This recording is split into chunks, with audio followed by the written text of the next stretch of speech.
यारिका रत्न श्री 105 विजयमती माता जी की, जैन धर्म की जिनवानी माता की जय।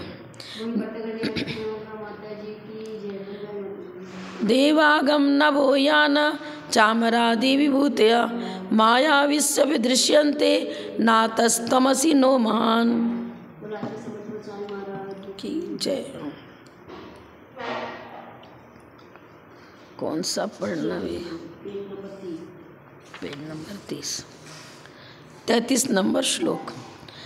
अनपेक्षे पृथक्त्वैक्ये ह्यवस्तु द्वय हेतुता तदेवैक्यं पृथक्त्वं च सभेदै साधनं यथा स्वभेदै।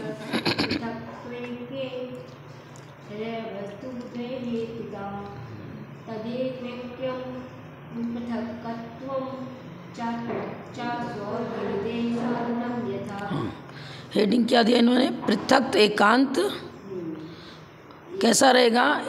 ऐसा जो एकांत है अवस्तु रूप, अवस्तुत्व वस्तुत्व दो दिया ना। अब वस्तुत्व विवक्षा कब बनेगी? जब सापेक्ष कथन करेंगे तब। और निरपेक्ष कथन करेंगे तो पृथक भी गलत और एकत्व भी गलत। पृथक एकांत भी नहीं बनेगा और एकत्व एकांत भी नहीं बनेगा। यदि निरपेक्ष माने तो पृथक्त्व एकांत और एकत्व एकांत दोनों ही वस्तु रूप नहीं ठहरते हैं। अनपेक्ष लिखा ना, अनपेक्ष माने अपेक्षा रहित। यदि पृथक्त्व और एकत्व एक दूसरे की सापेक्षता को लिए हुए नहीं है, बिल्कुल स्वतंत्र उनका अस्तित्व मानो, तो क्या होगा? वस्तु व्यवस्था नहीं बनेगी। ही प्लस अवस्तु निश्चय से वस्तु व्यवस्था नहीं बनने से वो अवस्तु रूप ठहरती हैं, यथार्थ नहीं ठहरती। पृथक्त्व के, अब पृथक्त्व को भी एकांत से स्वीकार करो तो भी नहीं बनेगा। एकत्व निरपेक्ष पृथक्त्व, देखो एकत्व निरपेक्ष का मतलब एकत्व को मान ही नहीं रहा है, सर्वथा पृथक्त्व को मान रहा है। और पृथक्त्व निरपेक्ष एकत्व दोनों गलत हो जाएगा ना। एकत्व माने एकत्व को तो मानो, लेकिन पृथक्त्व से अनपेक्ष, पृथक्त्व अनपेक्ष एकत्व हुआ ना। पृथक्त्व अनपेक्ष ऐक्यत्व, पृथक्त्व से सर्वथा रहित, पृथक्त्व की अपेक्षा न रखता हुआ एकत्व, अर्थ हुआ ना। यहाँ भी सप्तमी भक्ति, यहाँ भी सप्तमी भक्ति है। अनपेक्षे एकत्वे, अपेक्षा रहित एकत्व। किसकी अपेक्षा रहित? पृथक्त्व की अपेक्षा रहित एकत्व निश्चय से अवस्तु रूप है। क्यों अवस्तु रूप है? द्वय हेतुता, दोनों का अलग अलग हेतु स्वीकार किया। हेतु किसे कहेंगे? जो सपक्ष पक्ष और सपक्ष में तो रहे और विपक्ष में न रहे। अब आप तो ऐसा हेतु स्वीकार कर रहे हो जो पक्ष में भी घटित नहीं हो रहा है, सपक्ष में भी घटित नहीं हो रहा है और विपक्ष व्यावृत्ति भी नहीं हो रही है, क्योंकि एक धर्मात्मक वस्तु दुनिया में है ही नहीं। सामान्य विशेषात्मक वस्तु है ना। अकेला सामान्य को मान रहे हैं तो भी गलत, अकेला विशेष को मान रहे तो भी गलत, क्योंकि दुनिया में कोई भी ऐसा हेतु नहीं है जो सर्वथा एकत्व को और सर्वथा पृथक्त्व को स्वीकार करे। हेतु साध्य को सिद्ध करता है और साध्य सामान्य विशेषात्मक है। अकेला सामान्य रूप, अकेला विशेष रूप कोई वस्तु है ही नहीं। तो आपका हेतु कैसा है? धर्म को धर्मी से अलग करने वाला है। धर्म सही धर्मी होना चाहिए ना। यदि हम धर्मी को धर्म से सर्वथा पृथक ठहराते हैं तो भी गलत, और सर्वथा एकत्व कहते हैं तो भी गलत, क्योंकि अन्यत्व है। गुण धर्म में प्रत्येक गुण की अपनी अपनी परिभाषा, अपना अपना लक्षण है। सीधे तत्वास्त्र देख लो ना, द्रव्य से या निर्गुणा गुणा। एक गुण दूसरे गुण में प्रवेश नहीं करता, एक गुण दूसरे गुण की अपेक्षा संज्ञा लक्षण की को लेकर कथन कर तो अलग है। अन्यत्व है उनमें, क्योंकि प्रत्येक की अर्थ क्रिया अपनी अपनी है। लेकिन प्रदेश भेद न होने से एकत्व है। प्रदेश धर्म और धर्मी में प्रदेश भेद न होने से एकत्व, लेकिन जो धर्मी है उसमें अनेक धर्म मौजूद है एक साथ, और प्रत्येक धर्म अपनी अपनी अर्थ क्रिया करता है, तो अपेक्षाकृत भिन्नता भी है। एक धर्म दूसरे धर्म से लक्षण भेद होने से भिन्न है, भिन्नता भी है किसी अपेक्षा से, और किसी अपेक्षा से अभिन्नता भी है, क्योंकि प्रदेश भेद उन सभी धर्मों का अपने धर्मी के साथ प्रदेश भेद नहीं है। एक दूसरे की अपेक्षा न रखने वाला पृथक्त्व है, और एकत्व चूंकि हेतु द्वय से अवस्तु है। एकत्व निरपेक्ष होने से पृथक्त्व का, एकत्व निरपेक्ष होने से पृथक्त्व का, और पृथक्त्व निरपेक्ष होने से एकत्व का कहीं कोई अस्तित्व नहीं बनता। अतः एकत्व और पृथक्त्व सापेक्ष रूप में विरोध को प्राप्त न होने से उसी प्रकार वस्तुत्व को प्राप्त है, जिस प्रकार की हेतु पक्ष धर्मत, पक्ष और सपक्ष में तो है और विपक्ष से व्यावृत्ति है। अब या अगर ये बता रहे नीचे की लाइन में, तद माने उसी चीज को एक एकत्वम और पृथक्त्वम दोनों स्वीकार करो। तद सर्वनाम है ना, एक ही वस्तु में किसी अपेक्षा से एकत्व भी घटित होता है और किसी अपेक्षा से अन्यत्व भी घटित होता है। ये पृथक लिख रहे हैं, हमारे यहाँ दो शब्द है, अन्यत्व और पृथक्त्व। ये तो पृथक तो एकांत की चर्चा है ना, पृथक तो एकांत मत मानो। किसी अपेक्षा से भिन्नता और किसी अपेक्षा से अभिन्नता, और साधन एक ही बनेगा। साधन किसको कहते हैं? हेतु को। जैसे हमने ये सिद्ध किया कि जहाँ जहाँ जीव है वहाँ वहाँ चेतना है, जहाँ जहाँ चेतना है वहाँ वहाँ जीव है। इस व्याप्ति पूर्वक हमने क्या किया? अयम जीवो चेतनत्वात्, चैतन्य गुण का सद्भाव होने से चेतनत्वात्, चैतन्य धर्म सत्वात्, माने चैतन्य धर्म मौजूद होने से। अब यह हेतु जो चैतन्य जिस हेतु को ठहराया वो द्रव्य में भी पाया जाता है और उसके अंदर आने वाले गुणधर्म में ही पाया जा रहा ना। जीव हुआ चेतना, चैतन्य चेतना पूरे में व्याप्त होकर के जीव में ठहरती है। और ज्ञान गुण को पकड़ो तो ज्ञान भी चित्त चैतन्य रूप ही है, जानना देखना चैतन्य की तो क्रिया है। ज्ञान, दर्शन, सुख, वीर्य, स्वचतुष्टय की अपेक्षा क्या वो चैतन्य से सर्वथा भिन्न है? क्या गुण भी, जीव के अंदर आने वाला गुणधर्म भी जिस हेतु से हम चैतन्य की जीव की सिद्धि करते हैं वह हेतु द्रव्य में भी जा रहा है और उसके अंदर आने वाले गुणों में भी घटित हो रहा है ना। पक्ष में पूर्णतः घटित हो रहा है और सपक्ष में भी घटित हो रहा है। हमने किसी एक जीव को लिया, अमुख, जैसे आचार्य सन्मति सागर जी महाराज का उदाहरण लिया। वो एक जीव हैं और उनमें अनेक गुण धर्म हैं। क्यों? जीव हैं, इसके लिए हेतु क्या दिया? चेतनत्वात्, चैतन्य धर्म उनमें पाया जाता है, इसलिए ये एक जीव है। अब जीव है तो उसमें गुण धर्म अनेक होंगे। प्रत्येक गुण में उनका जो विशेष गुण है ज्ञान, दर्शन, सुख, वीर्य, वो सब चित्त चैतन्य गुण से समन्वित है ना, चेतनत्वात्। ज्ञान में भी चित्त चैतन्य शक्ति पाई जाती है, देखना है उसमें चैतन्य शक्ति पाई जाती है।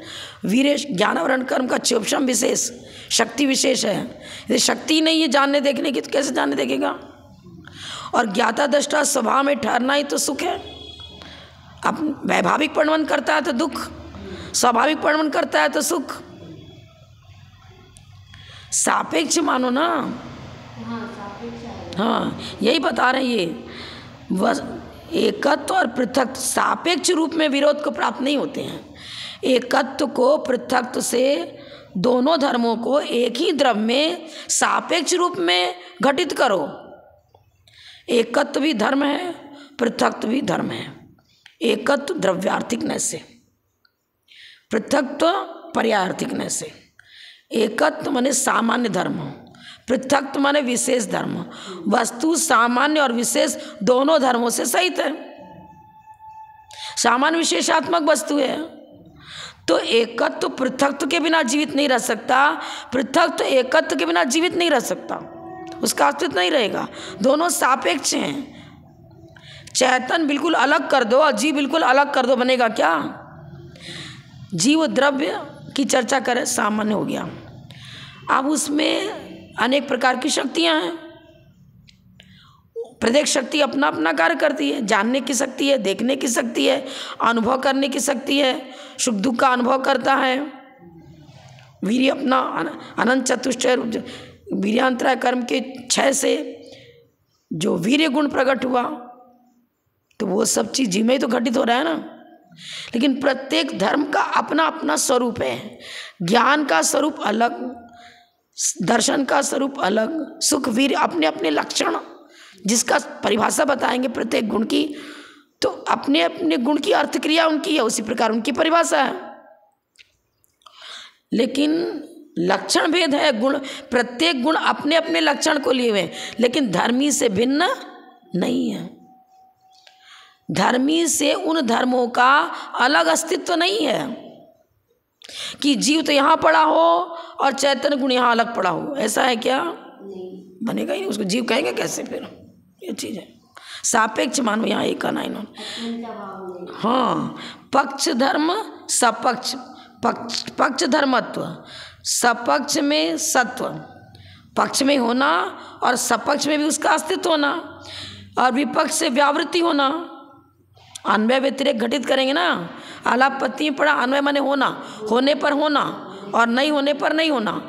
जहाँ जहाँ चेतना नहीं है वहाँ वहाँ जीव भी नहीं है, जीवत्वपना भी नहीं है। जहाँ जहाँ चेतना है वहाँ जीवत्वपना है ही है, वो जीव है ही है। अन्वय व्यतिरेक पूर्वक हेतु को रखना चाहिए। सम्यक हेतु कौन होगा? जो अन्वय और व्यतिरेक से सहित हो, जो हेतु पक्ष और सपक्ष में रहे और विपक्ष में न रहे। ऐसे अन्वय व्यतिरेक को लिए हुए जो हेतु होता है वह हेतु सही है। और बौद्ध मत वाले हों चाहे अन्य कोई मत वाले हो, सर्वथा पृथक्तवादी हैं, सर्वथा एकत्ववादी हैं, उनका हेतु अन्वय व्यतिरेक रूपक व्यापक भाव को लिए हुए नहीं है, अविनाभाव संबंध से रहित है, इसलिए मिथ्या हेतु है। हाँ, वो तो पक्ष सब कुछ घटित ही नहीं हो रहा है ना उनमें। अच्छा, पक्ष भी तो सामान्य विशेषात्मक है, सपक्ष भी सामान्य विशेषात्मक है, और जिसको विपक्ष कर रहे वो भी अपने अपने सामान्य विशेष धर्म को लिए। पक्ष, सपक्ष और विपक्ष तीनों हमने रखा ना। तीनों धर्म किसी वस्तु की चर्चा कर रहे हैं। पक्ष धर्म अपने स्वचतुष्टय की अपेक्षा से किसी द्रव्य की चर्चा कर रहे हैं। सपक्ष कहा तो तिर्यक सामान्य की अपेक्षा चर्चा हो गई। तिर्यक सामान्य की अपेक्षा, मैं भी जीव, आप भी जीव, बहुत सारे यहाँ व्यक्ति है, सब जीव हैं। हाथी बहुत सारे खड़े, सबको हाथी कर रहे हैं। तिर्यक सामान्य की अपेक्षा घटित हो रहा है ना, तो सपक्ष हो जाएगा। हमें भी, हमारा स्वचतुष्ट में भी जीवत्व है, आपके स्वचतुष्ट में जीवत्व है, अन्य जितने जीव बैठे सब अपने अपने स्वचतुष्ट के लिए हुए जीवत्व को लिए हुए हैं ना। और तिर्यक सामान्य की अपेक्षा वो सब में घटित हो रहा है जीवत्व। माने उड़ता सामान्य की अपेक्षा अपना अपना जीवत्व, और तिर्यक सामान्य की अपेक्षा सामान्य ले रहे हैं, तो मतलब सदस्यता की अपेक्षा सब में जीवत्व आ रहा है ना। चाहे पक्ष वाली चर्चा करो, चाहे सपक्ष की चर्चा करो, चाहे विपक्ष की चर्चा करो, सामान्य विशेषात्मक वस्तु है। और ये सामान्य विशेषात्मक वस्तु नहीं मान रहा है। अकेला सामान्य मतलब एकत्व, अकेला विशेष मतलब पृथकत्व। पृथकत्व और एकत्व एक दूसरे के विरोधी होकर सिद्ध नहीं होते, और एक दूसरे की अपेक्षा लेकर मित्रता भाव से, मैत्री भाव से एक में घटित हो रहे हैं। वस्तु व्यवस्था बनती है बराबर। अन्वय व्यतिरेक रूप हेतु भी घटित होता है। अन्वय क्या बता रहा है? पक्ष सपक्ष में होना, और व्यतिरेक बता रहा भाई जीव में तो चेतना है, लेकिन पुद्गल, धर्म, अधर्म, आकाश, काल ये व्यतिरेक को प्राप्त है, अर्थात में चैतन्य गुण नहीं पाया जाता है। विपक्षात व्यावृत्ति भी जरूरी है। अगर विपक्षात व्यावृत्ति ना होगा तो फिर हम तो सभी को जीव कह देंगे, फर्क क्या पड़ेगा। हमें ऐसा हेतु बनाना है जो पक्ष और सपक्ष में तो रहे और विपक्ष में न जाए, उस हेतु को समीचीन हेतु कहेंगे। हेतु की परिभाषा परीक्षा मुख में दी ना, उन्होंने क्या बताया कि अन्वय व्यतिरेक पूर्वक हेतु की सिद्धि करी है, तो क्या बताया, व्यापक भाव, सक्रम भाव नियमो अविनाभाव, सक्रम भाव नियमो अविनाभाव, सभाव साथ साथ रहना, जहाँ जहाँ चेतना है वहाँ जीव रहेगा, साथ साथ रहेंगे सभाव नहीं। क्रम भाव नियम में भी अविनाभाव है, प्रातः काल, मध्याह्न काल, सायंकाल, ऐसा कभी हो नहीं सकता कि पहले मध्याह्न काल आ जाए उसके बाद प्रातः काल आए, नहीं होगा ना। क्रम भाव नियम, बाल्यावस्था, फिर युवावस्था, फिर वृद्धावस्था, ये भी नियम है ना। और हेतु उसे ही कहेंगे जो इस प्रकार से अविनाभाव संबंध को लिए हुए हो, अन्वय व्यतिरेक को लिए हुए हो, ये बात है। आ गया, क्लियर हो गया ना। तद एकत्वम पृथक्त्वम च सभेद साधनम यथा, उनमें भेद विवक्षा है, दोनों धर्म अलग अलग अर्थ को दे रहे हैं, लेकिन प्रदेश भेद उनमें नहीं है। साधन किसे कहेंगे, हेतु किसे कहेंगे, जो विपक्ष की व्यावृत्ति करे और पक्ष सपक्ष में रहे। सामान्य धर्म हुआ एकत्व, विशेष धर्म हुआ पृथक्त्व। सामान्य धर्म विशेष धर्म की अपेक्षा को लिए हुए हैं। इस प्रकार से हमारा हेतु होना चाहिए, एकांत रूप से पृथक्त्व को स्वीकार करो और एकांत रूप से एकत्व को स्वीकार करो, तो दुनिया में कोई ऐसा पदार्थ ही नहीं है जो अकेला सामान्य धर्म को लिए हुए हो अथवा अकेले विशेष धर्म को लिए, है ही नहीं कोई। अन्वय व्यतिरेक रूप भेदों के साथ सापेक्षता के कारण विरोध को न रखते हुए वस्तुत्व को प्राप्त होता है। वस्तुत्व माने यथार्थता। यथार्थता कब आएगी, जब अन्वय व्यतिरेक पूर्वक हेतु को स्वीकार करो। दो हेतु स्वतंत्र स्वीकार कर रहे हो, हम तो एकांत ही मानते हैं। कौन सा एकांत, कोई पृथक्त्व एकांत को लिए बैठा है, कोई एकत्व एकांत को लेकर बैठा है।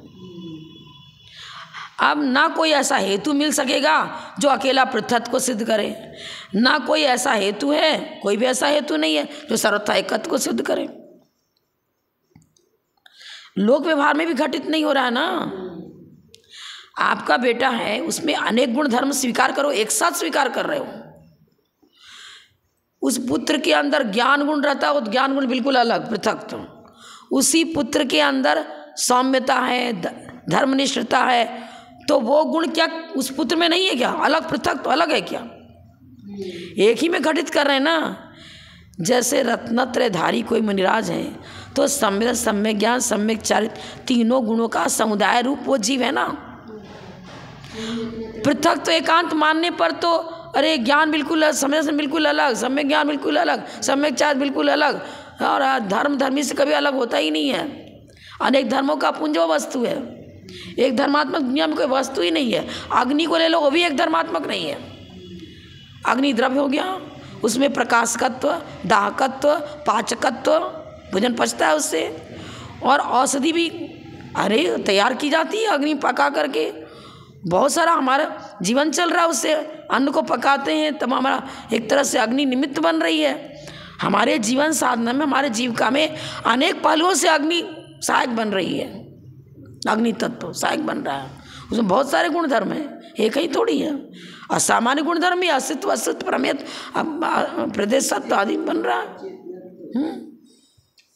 अग्नि के भी कई भेद किए आचार्यों ने, अग्नि जीव, अग्निकाय, अग्निकायिक, और अग्नि मतलब ये बताएंगे ना, चार भेद किए।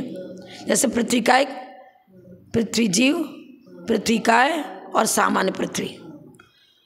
सबकी परिभाषा अलग अलग दी ना, तो पर्यायों की अपेक्षा से भेद पड़ रहा है। अग्निकायिक में तो चैतन्य है, अब जीव तो उनको कह रहे हैं, लेकिन जो अग्नि का एक का स्वरूप है वो जल का एक का स्वरूप नहीं, जो जल का एक का स्वरूप है अग्नि का एक का स्वरूप नहीं।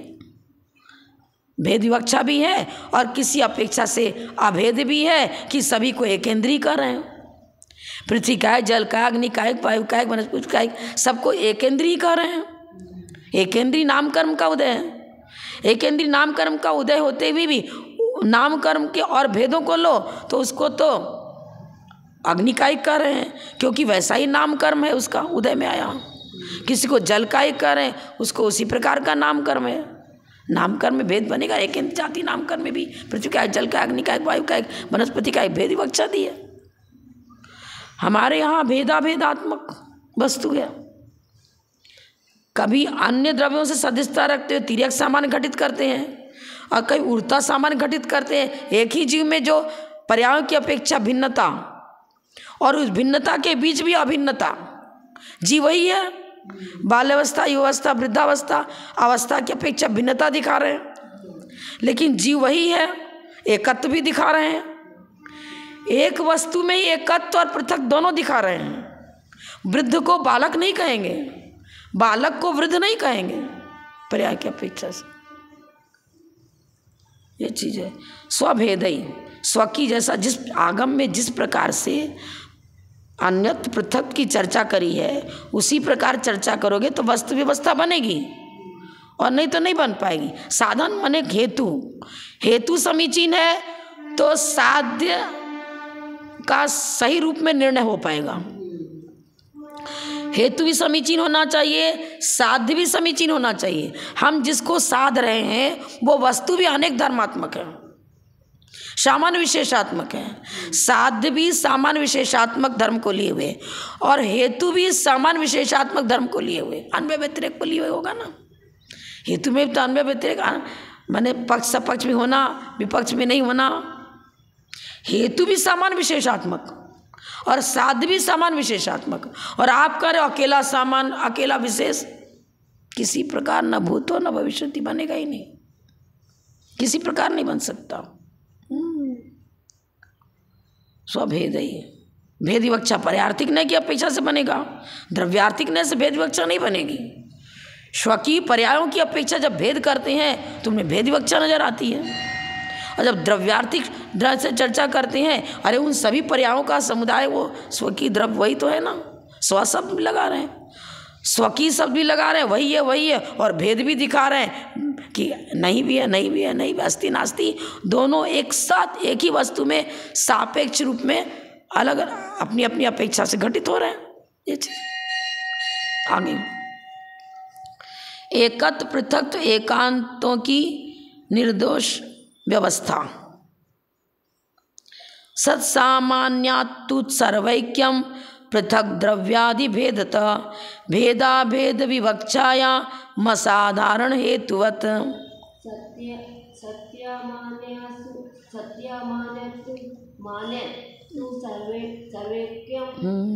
पृथक द्रव्यादि भेदतः भेदाभेद विवक्षाया मसाधारण हेतुवत। सत सामान्यात पंचमी भक्ति लगाई है, संधि विच्छेद करेंगे तो सत माने है सामान्य हुआ ना। अस्तित्व तो सामान्य धर्म में आता है, स्वचतुष्टय की अपेक्षा भी अस्तित्व तो सामान्य में है। सत सामान्यात पंचमी भक्ति, तू निश्चयवाचक अव्यय है। सर्वैक्यम एकता घटित होती है, सत सामान्य की अपेक्षा से तो एकत्व घटित होता है। अभेद विवक्षा से सत सामान्य कहो चाहे अभेद विवक्षा कहो, अभेद विवक्षा से तो एकत्व नजर आता है। पृथक द्रव्यादि भेदता, अब पृथक तो द्रव्यादि भेदता, द्रव्य अनेक हैं। द्रव्य देखो, जीव पुद्गल धर्म अधर्म आकाश काल ये 6 द्रव्य तो हैं ही, पर जीव की संख्या भी अनेक है। अब प्रत्येक द्रव्य अपने, प्रत्येक जीव अपने अपने अस्तित्व को लिए हुए है। मेरा स्वरूप आपका स्वरूप नहीं, आपका स्वरूप मेरा स्वरूप है तो जीव ही। द्रव्यादि भेदता, जब द्रव्यों में भेद किया जाता है, यह जीव द्रव्य है, या पुद्गल द्रव्य है, यह धर्म द्रव्य है, यह अधर्म द्रव्य है, यह आकाश द्रव्य है, यह काल द्रव्य है, द्रव्यादि भेदता पृथक। प्रदेश भेद भी है हमारे, तो पुद्गल हम पुद्गल नहीं, बिल्कुल भिन्न, अत्यंताभाव है।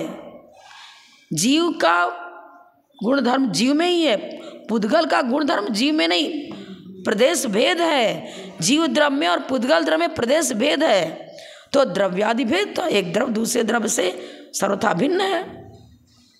एक द्रव्य दूसरे द्रव्य से प्रदेश भेद होने के कारण से सर्वथा भिन्न है।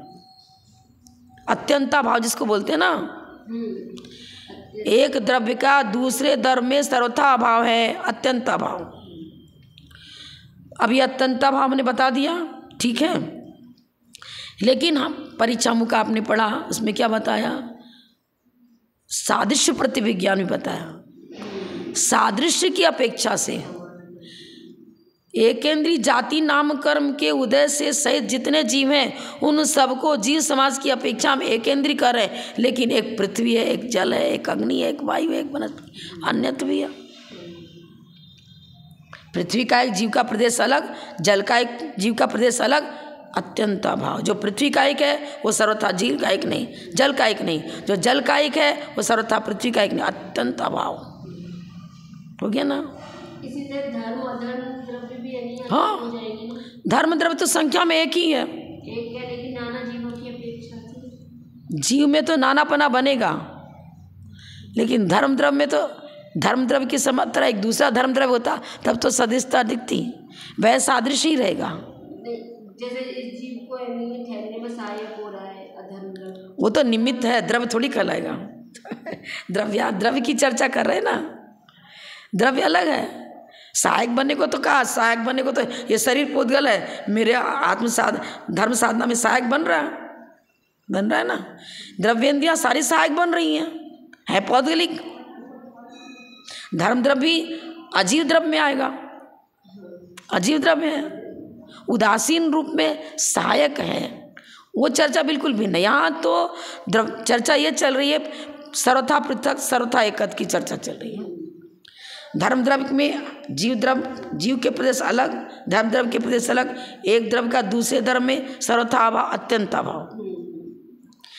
अब सादृश्य किसके साथ बने? जिनकी संख्या अनेक हो।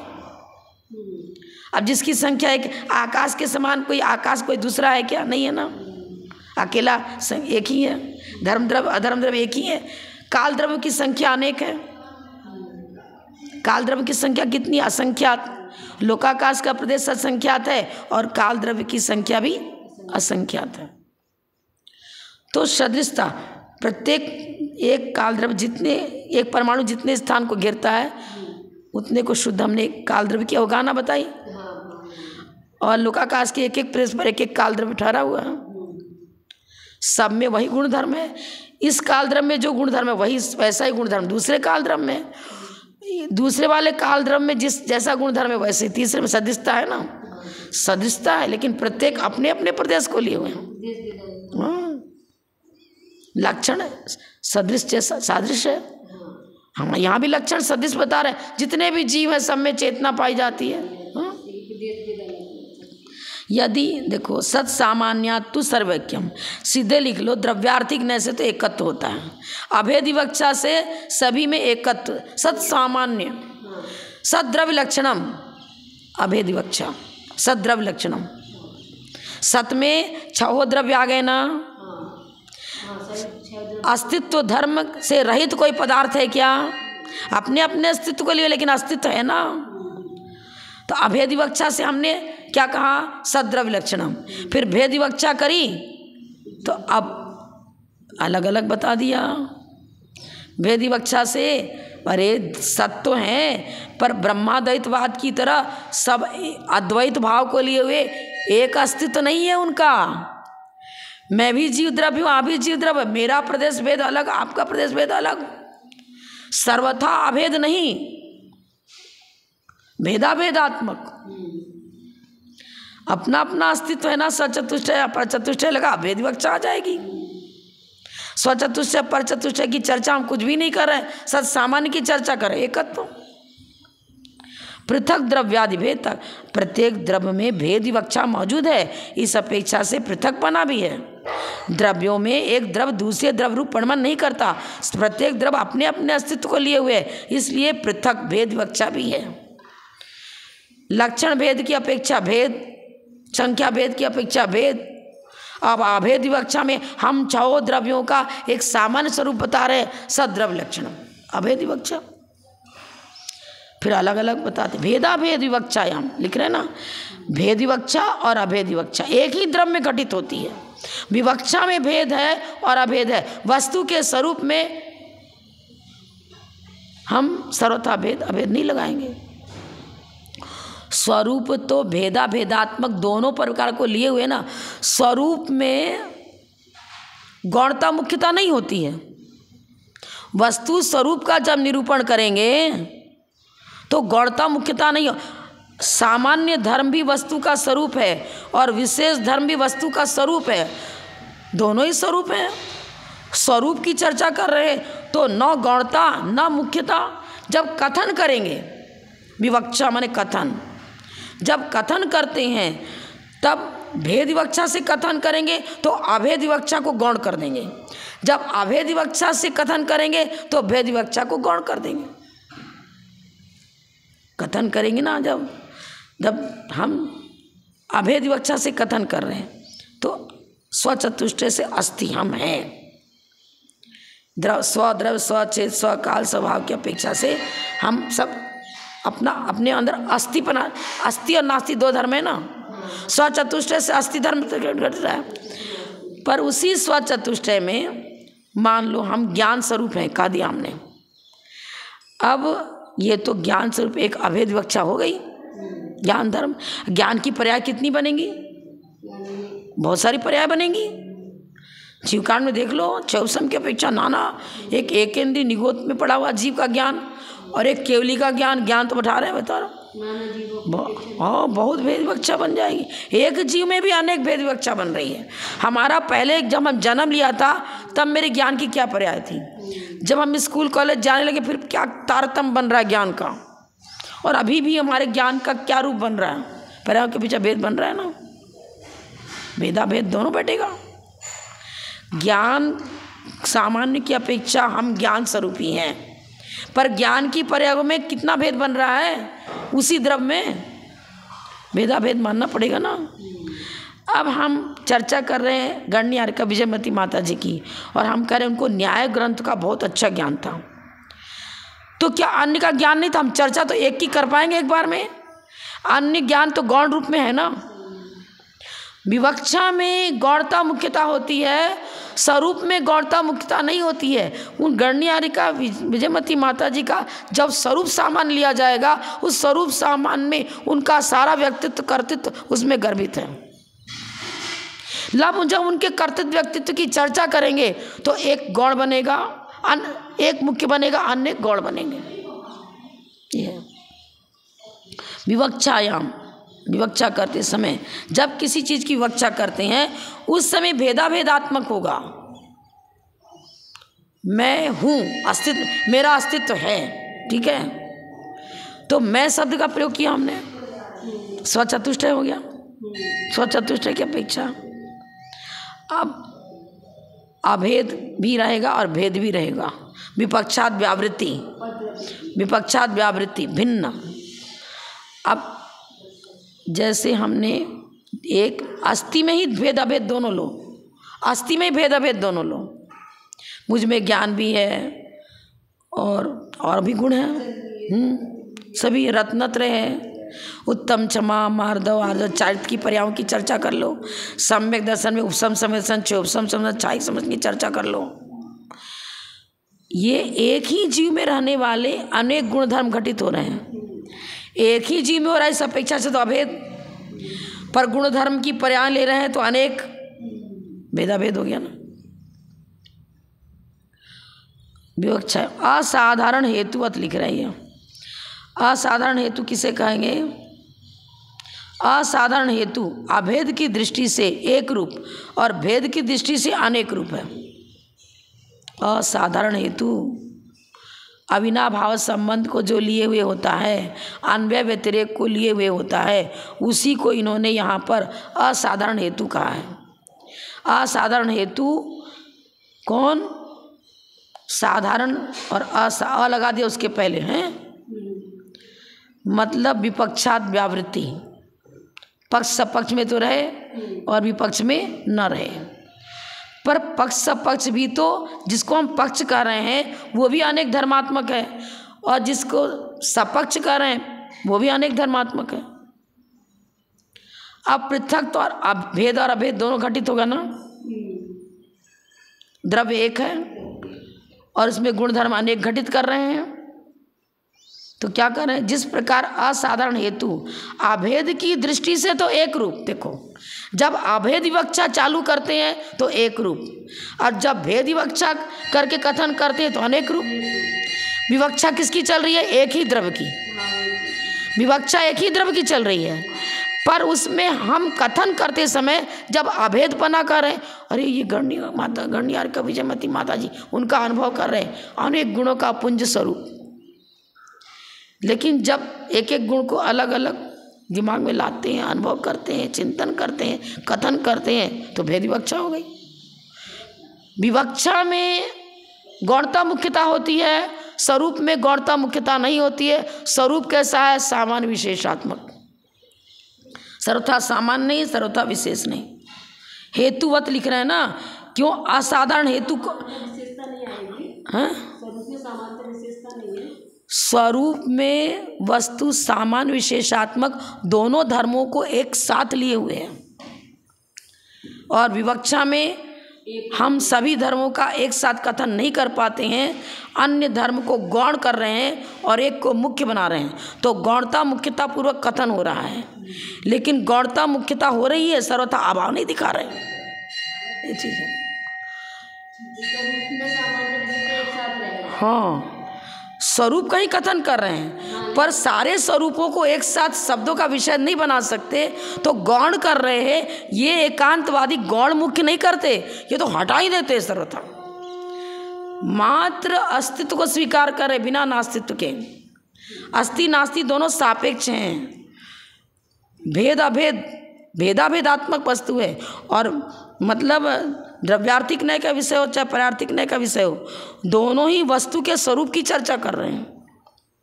दोनों एक साथ एक ही वस्तु में घटित हो रहे हैं। सापेक्ष लेकर चलो सब सही है, और निरपेक्ष कर दो सर्वथा अभेद मान लेंगे, तो जो पर्याय नजर आ रही है, पहले तो पेड़ में वो लकड़ी शाखा के रूप में थी, फिर उसको काट पीट किया, बहुत सारी आकार दिए, फिर एक टेबल का आकार दे दिया। अब अभेद भी और भेद भी है, लकड़ी तो वही है, पर पेड़ में तो एक डाली के रूप में था, अलग था। अभी इसकी आकृति अलग हो गई, द्रव्य वही है ना, आकृति चेंज हुई, अर्थक्रिया भी अलग अलग हो गई। अब इस पर तो हम पुस्तक रखे, वो पेड़ की शाखा ऐसे लंबी पुस्तक रख सकते थे क्या? कोई वस्तु रख सकते थे क्या? अर्थक्रिया अलग अलग हो रही ना, वो ऐसे ही मानना पड़ेगा। असाधारण हेतु का मतलब हमारे जैन धर्म में जो असाधारण हेतु का है, अविनाभाव संबंध को लिए हुए, वो लेना पड़ेगा। असाधारण हेतुवत अविनाभाव अन्वय व्यतिरेक को लिए हुए जो हेतु है, वो हेतु कौन से साध्य को सिद्ध करेगा, किसकी विवक्षा करेगा? जो भेदाभेदात्मक सामान्य विशेषात्मक वस्तु है। साध्य सामान्य विशेषात्मक, और साधन भी वही बनेगा जो अन्वय व्यतिरेक को लिए हुए हो। टाइम हो गया 6:30 बजे। कोशिश तो